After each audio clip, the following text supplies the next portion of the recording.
Can you dig it, sucker? You're listening to the Hall of Fame. Here's Booker T and Brad Gilmore. Speaking of All Out, they made the main event match. It's happened. We know what it's going to be now. Jon Moxley came out at the beginning of the show. He had an open contract. He signed it and left it in the ring.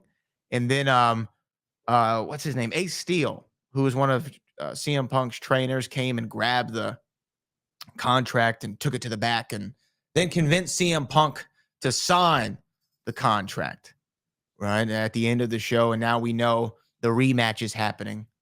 CM Punk versus Jon Moxley in the main event of AEW All Out for the title.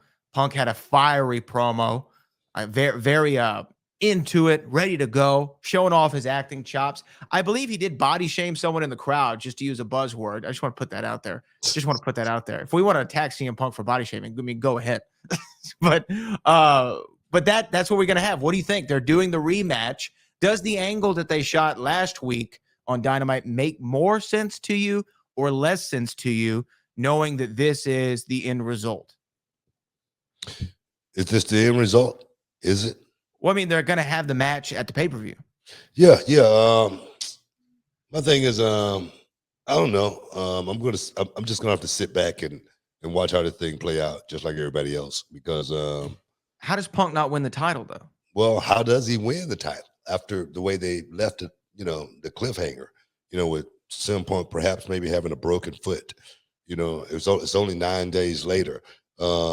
He went into the match, just coming off of an injury, and now he comes back and miraculously overcome all the odds, the pain, and wins the title back again. And then CM Punk has the title now. Where do we go from there? Is he still hurt? Is he going to be able to perform going forward? It's a lot of questions here. So me personally, I don't know. I'm going to have to sit back and watch this play out just like everybody else, because me personally, I'm wondering. I don't know where we're going here.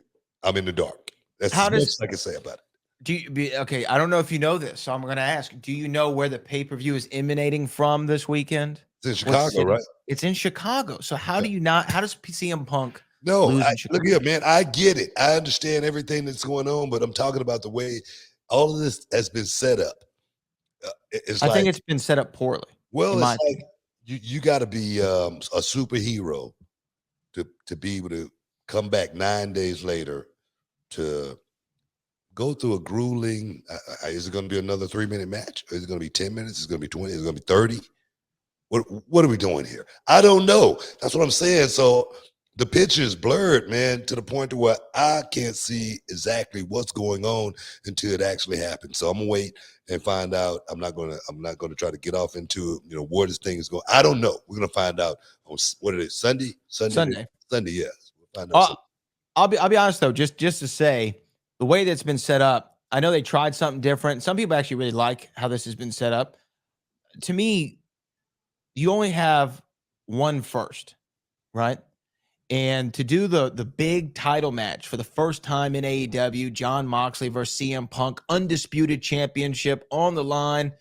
You do that for the first time on pay-per-view, right? You do it for the first time on pay-per-view.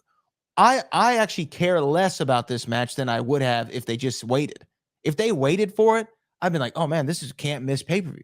I got to see Moxley and Punk for the world title. Who's going to walk out of Chicago as the AEW world champion, unified?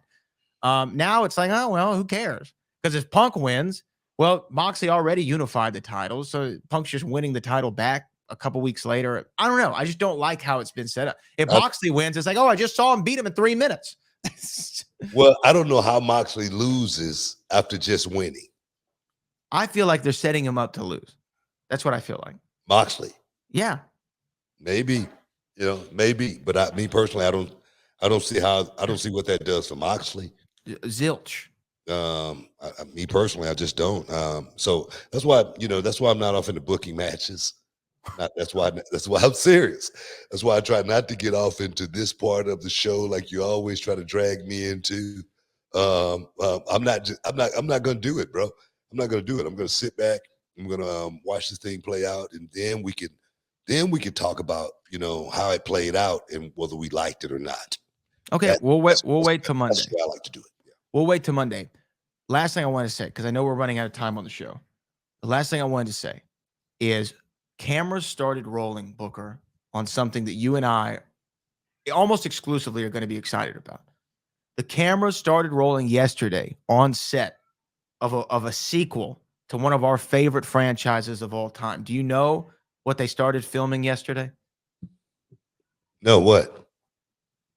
Beverly Hills Cop 4 started filming yesterday. Eddie Murphy, Joseph Gordon-Levitt. I don't know if Rosewood and Taggart are coming back, but Beverly Hills Cop 4 started filming yesterday. Eddie is back. You know what, man? Big up Steady, okay? If you can finagle another check after Beverly Hills Cop 3, you think somebody want to see it? Brother, you got it going on. I'm serious, because Beverly Hills Cop 3 was the worst movie perhaps ever made. Bad My Boys, man, Ellis DeWalt. and Bad Boys for Life, goes right along with that. But yeah, man, I can't wait to see how this thing play out. All right. Hey, Beverly Hills Cop. I know it's going to suck, though, especially if Rosewood and Taggart is not in it. If they're not in it, it's going to suck a little bit. It's going to suck. I don't know if Taggart's still alive. He was kind of an older cat at the time. I think Taggart's still alive. I know Rosewood is.